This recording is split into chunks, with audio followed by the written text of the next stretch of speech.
네, 이 사건과 관련된 이야기 사회부 조영민 기자와 이어가겠습니다. 네, 이번 사고 이 운전자가 96살의 고령 운전자였던 게 영향이 있었다고 보십니까?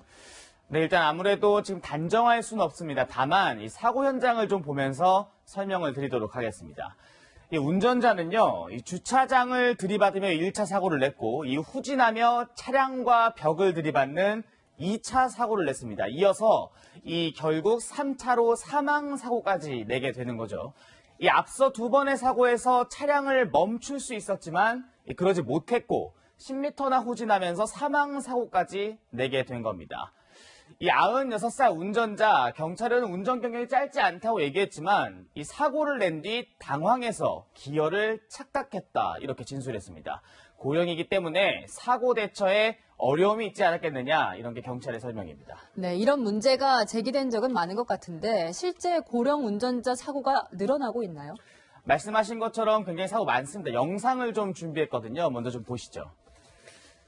이 차량 블랙박스인데요. 이 서 있던 차량이 갑자기 돌진하면서 지나가던 행인이 갑자기 몸을 피하는 모습도 보이고요. 이어서 이 아예 출입문을 부수며 돌진하는 이 차량 영상도 보셨습니다. 이 그제만 해도요, 이 74살 여성 운전자가 몰던 차량이 저렇게 가로수를 들이받으면서 5명의 사상자가 나는 사고도 있었습니다. 통계를 좀 준비해봤습니다. 최근 5년간요, 만 65세 이상 고령 운전자 교통사고가 이렇게 가파르게 증가하고 있고 2017년에는 보시는 것처럼 2만 6천 건을 넘어서기도 했습니다. 네, 늘어나고 있다는 거네요. 그렇다면 고령 운전자의 사고가 잦은 이유가 무엇일까요?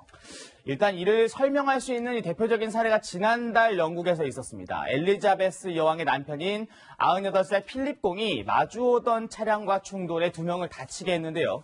결국 이 자신의 운전면허증까지 반납했는데 필립 공은 햇빛에 눈이 부셔서 사고를 냈다 이렇게 진술했습니다. 나이가 들수록요 시력이 떨어지는 거 막을 수 없습니다. 이 고령 운전자는 움직이는 물체를 인식하는 이 동체 시력이 떨어지고 눈부심 직후 다시 시력을 회복하는 데 드는 시간이 일반 사람들보다 9배 이상 더 듭니다. 또 이 돌발 상황에 반응하는 시간도요. 일반 운전자에 비해서 보시는 것처럼 2배 정도 길죠. 자연스럽게 제동거리도 2배 정도 더 길어진다는 실험 결과도 나와 있습니다.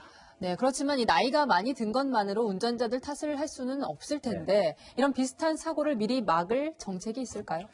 이미 여러 대책들이 나와 있습니다. 올해 이 75세 이상, 75세 이상 고령 운전자의 면허 갱신 기간을요, 5년에서 3년으로 이게 줄이는 그 법이 시행되고 있습니다. 보시는 표처럼 의무적으로 받아야 하는 안전교육도 추가됐습니다. 다만 이 교육 자세히 뜯어보면 실효성에 좀 의문이 듭니다. 교육 시간 단 2시간에 불과합니다. 이마저도 절반인 1시간은 강의, 시청각 교육입니다.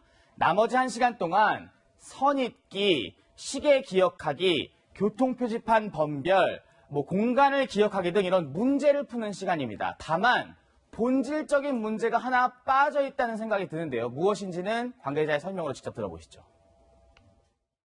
도로 운전을 해보실 수 있는 과정은 지금 그 과정에서는 없어요. 시뮬레이션도 없어요. 과정에서는.